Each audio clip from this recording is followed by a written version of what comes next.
बिस्मिल्लाहिर्रहमानिर्रहीम। अस्सलाम वालेकुम जी। अच्छा जी, जीआईटी में हमारा अगला टॉपिक है हर्शबर्न डिज़ीज़। हर्शबर्न डिज़ीज़, अच्छा जी, मैंने एक ही पेज पे इसको कवर करने की कोशिश की है ताकि ज़्यादा कन्फ्यूजन ना हो, अच्छा कॉन्सेप्ट मिल सके। हर्शबर्न डिज़ीज़ को अदर नेम्स देते हैं जी कंजेनिटल मेगाकोलोन का, ठीक है जी। उसके अलावा टॉक्सिक मेगाकोलोन का, ठीक है। क्यों कहते हैं मेगाकोलोन, ये हम अभी देखते हैं। हर्शबर्न डिज़ीज़ में होता क्या है। अच्छा, थोड़ा सा अपना पुराना नॉलेज रिफ़्रेश करेंगे कि हमने एक एम्ब्रियो पढ़ा था, ठीक है। थर्ड वीक में हमने एक एम्ब्रियो पढ़ा था कि उसकी एक एक्टोडर्म थी। उस एक्टोडर्म से हमारे पास एक न्यूरल ट्यूब बन रही थी, ठीक है, इस तरह से। साथ में हमारे पास एक मीज़ोडर्म थी इस जगह पे, ठीक है जी। और साथ में हमारे पास एक थी एंडोडर्म। ये 3 लेयर्स थे एम्ब्रियो की। अभी जगह थोड़ी है तो कोशिश करके यहीं पे मैं कवर करूँगी, ठीक है। और यहाँ पे एक सेंटर में नोटोकॉर्ड भी थी, ठीक है। ये हमारे पास, ये आप बुक्स पे भी ये डायग्राम देखेंगे, बहुत कॉमन डायग्राम है कि third week of embryonic life में कुछ इस तरह से हमारे पास एम्ब्रियो होता है, ठीक है। अच्छा, होता क्या है। अच्छा जी, ये अच्छा क्या होता है कि थर्ड वीक में हमारे पास जब एक्टोडर्म से नोटोकॉर्ड बन रही होती है तो एक्टोडर्म और नोटोकॉर्ड की कनेक्शन वाले एरिया पे, इस जगह पे हमारे पास ना कुछ स्पेसिफिक सेल्स होते हैं जिनको हमने नाम दिया था न्यूरल क्रेस्ट सेल्स का। न्यूरल क्रेस्ट सेल्स का, इन न्यूरल क्रेस्ट सेल्स ने यहाँ से उतरना था और यहाँ फिर पूरी बॉडी में स्प्रेड होना था, ठीक है। स्प्रेड होकर जगह जगह पे डिफरेंट सेल्स बनाने थे। तो इन न्यूरल क्रेस्ट सेल्स ने आगे जगह जगह पे जोन जोन से सेल्स बनाने थे, उनका अलग अलग फंक्शन था। सिमिलरली इन्होंने जब गट में जाना था तो गट में जाके इन्होंने वहाँ पे गट को नर्वस सिस्टम सप्लाई करना था। कौन सा, इंटेरिक नर्वस प्लेक्सिस, ठीक है जी। यानी कि गट का एक पूरा नर्वस प्लेक्सिस सप्लाई करना था, जिसमें हमारे पास आ जाता है मीजनर्स और माइंटेरिक, ठीक है जी। मीजनर्स और माइंटेरिक प्लेक्सिस मैं आपको पहले ये बता चुकी हूँ, समझा चुकी हूँ, इसकी ज़्यादा डिटेल में नहीं जाऊँगी। ये 2 प्लेक्सिस प्रोवाइड करने थे हमें न्यूरल क्रेस्ट सेल्स ने, ठीक है। अब होता क्या है, एक ऐसा बच्चा पैदा हुआ जिसमें हमारे पास ना ये एक स्पेसिफिक म्यूटेशन है, रट्टा लगा लें इसको, आरईटी जीन की म्यूटेशन हो जाती है। मुझे नहीं पता ये क्या है, ना ही आपने जानने की कोशिश करनी है। Don't go into the details, बस याद रखें आरईटी जीन की म्यूटेशन होती है। उस म्यूटेशन की वजह से क्या होता है, हमारे पास के जो न्यूरल क्रेस्ट सेल्स हैं, ये जो न्यूरल क्रेस्ट सेल्स थे, ये प्रॉपरली माइग्रेट नहीं कर पाते गट के एक स्पेसिफिक एरिया में, ठीक है। अब उस मोस्ट कॉमनली ये कोलोन में नहीं जाते, ठीक है। क्या होता है कि कोलोन में इनकी प्रॉपर माइग्रेशन नहीं हो पाती। माइग्रेशन ना होने की वजह से क्या होता है, हमारे पास के कोलोन के उस ख़ास एरिया में नर्व प्लेक्सिस नहीं बनता। न्यूरल क्रेस्ट सेल्स नहीं गए तो नर्व प्लेक्सिस कहाँ से बनेगा। नर्व प्लेक्सिस नहीं बना तो इस नर्व प्लेक्सिस का काम क्या था, कोलोन में अपना एंटेरिक एक्शन पोटेंशियल जनरेट करके इन्होंने कोलोन में पेरिस्टाल्टिक वेव्स एक्टिवेट करनी थी ना।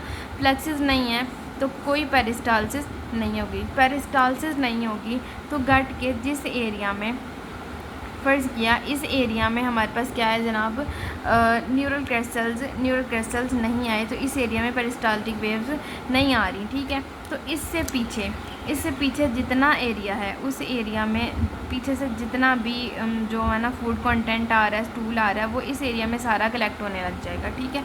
आगे नहीं जा पा रहा, आगे क्यों नहीं जा पा रहा, पेरिस्टाल्टिक वेव्स ही नहीं है जिन्होंने आगे लेके जाना था, ठीक है जी। अब इस एरिया में कलेक्शन होने लग जाएगी।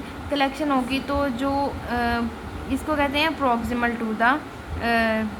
टू द अफेक्टेड एरिया कह लें, ठीक है। वो एरिया जहाँ पे हमारे पास गैंग्लियन सेल्स नहीं है, एक गैंग्लियोनिक एरिया के प्रॉक्सिमली क्या होगा, हमारे पास कलेक्शन होने लग जाएगी। कलेक्शन ऑफ स्टूल या फिर फूड कंटेंट, ठीक है।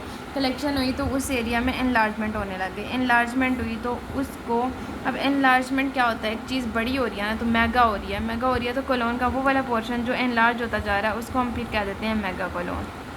बहुत ही सिंपल सी पैथोफिजियोलॉजी है।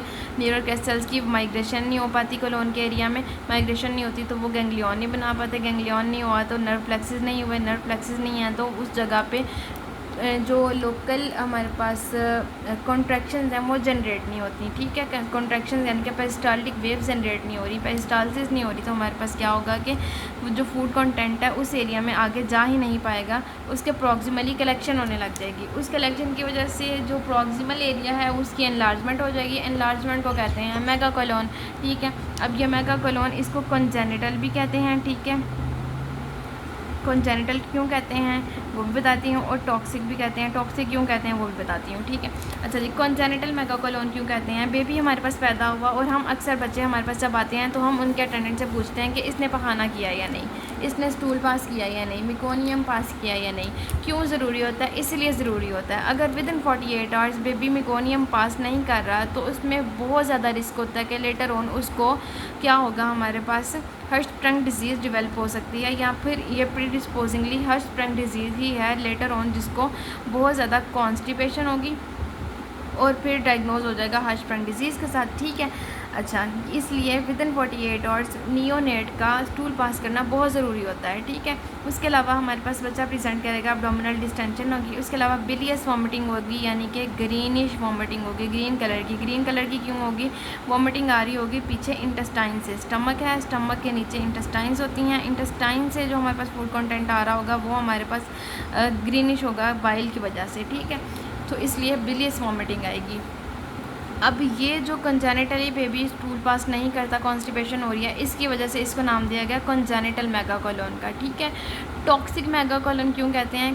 क्रोनिक कॉन्स्टिपेशन की वजह से कोलोन का वो एरिया जहाँ पे हमारे पास स्टूल कलेक्ट होता जा रहा है, तो ये आप लोगों ने भी पढ़ा है कि जहाँ पे हमारे पास कॉन्स्टिपेशन हो रही है, स्टूल ज़्यादा देर के लिए वहाँ पे पड़ा हुआ है, तो उस जगह पे हमारे पास कुछ नाइट्रोजनस कंपाउंड्स बनते हैं जो कि पेशेंट के ब्लड में डिज़ोल्व होकर ब्रेन तक जाते हैं और फिर ब्रेन में जो है वो सेफेलिक सिम्टम्स करवाते हैं, ठीक है। Coma like symptoms, dizziness, drowsiness, और अगर बहुत ज़्यादा क्रोनिक कॉन्स्टिपेशन हो, बहुत प्रोलॉन्ग कॉन्स्टिपेशन हो, तो पेशेंट इन कैफ में भी जा सकता है, तो एक टॉक्सिक कंडीशन बन जाती है, जिसकी वजह से इसको टॉक्सिक मेगाकोलोन भी कहा गया है।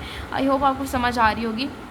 जैसे हमारे पास हिपैटिक इनकैफ का पेशेंट नहीं होता, उसको भी कॉन्स्टिपेशन नहीं होती है, ज़्यादा देर के लिए कॉन्स्टिपेशन रहती है, तो नाइट्रोजनस कंपाउंड्स बनते हैं और वो फिर ब्रेन को जाके इफ़ेक्ट कर रहे होते हैं। कुछ इसी तरह का कॉन्सेप्ट भी है इसी का, ठीक है। अच्छा, अब इसकी एग्जामिनेशन में हम डिजिटल रेक्टल एग्जामिनेशन करते हैं तो एम्प्टी रेक्टम मिलती है। क्यों एम्प्टी मिलती है? क्योंकि जिस एरिया में हमारे पास जो एक गैंग्लियोनिक एरिया है उससे पीछे सारा स्टूल कलेक्ट हुआ है, ठीक है, और उस एरिया में हमारे पास कुछ नहीं है। जो उससे आगे जितना भी स्टूल था रेक्टम एरिया में, रेक्टम सिग्माइड कोलोन और रेक्टम में जितना भी स्टूल था वो एक्सपल्शन की वजह से एकदम ऐसे मैसिव अमाउंट में जो है ना स्टूल एक्सपल्स होता है कि उसके बाद जो रेक्टम है वो सारी एम्प्टी हो जाती है, पीछे से भाई कुछ भी नहीं आ रहा। तो डीआरई करेंगे ना तो डीआरई पे हमें रेक्टम एम्प्टी मिलेगी, ठीक है। इसकी डायग्नोसिस के लिए हम रेक्टल सक्शन बायोप्सी लेते हैं, एक पोर्शन लेते हैं, उसको हम ऑब्ज़र्व करते हैं, उसको वो करते हैं हम उसकी हिस्टोपैथोलॉजी करवाते हैं। हिस्टोपैथोलॉजी पे हमें पता चलता है कि वो क्या है, वो पोर्शन एक गैंग्लियोनिक है, ठीक है जी।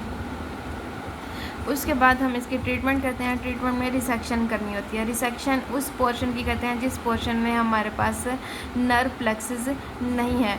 तो ये सिंपल इसकी सर्जरी नहीं होती, कॉम्प्लिकेटेड होती है। क्या होता है, हम उस पोर्शन को रिमूव कर देते हैं, उसके बाद हम एक स्टोमा बनाते हैं। स्टोमा बाद में जब पेशेंट रिकवरी की तरफ जाता है फिर उस स्टोमा को ख़त्म करके वापस से गट का आपस में कनेक्शन करना होता है ताकि पेशेंट इजीली स्टूल पास कर सके।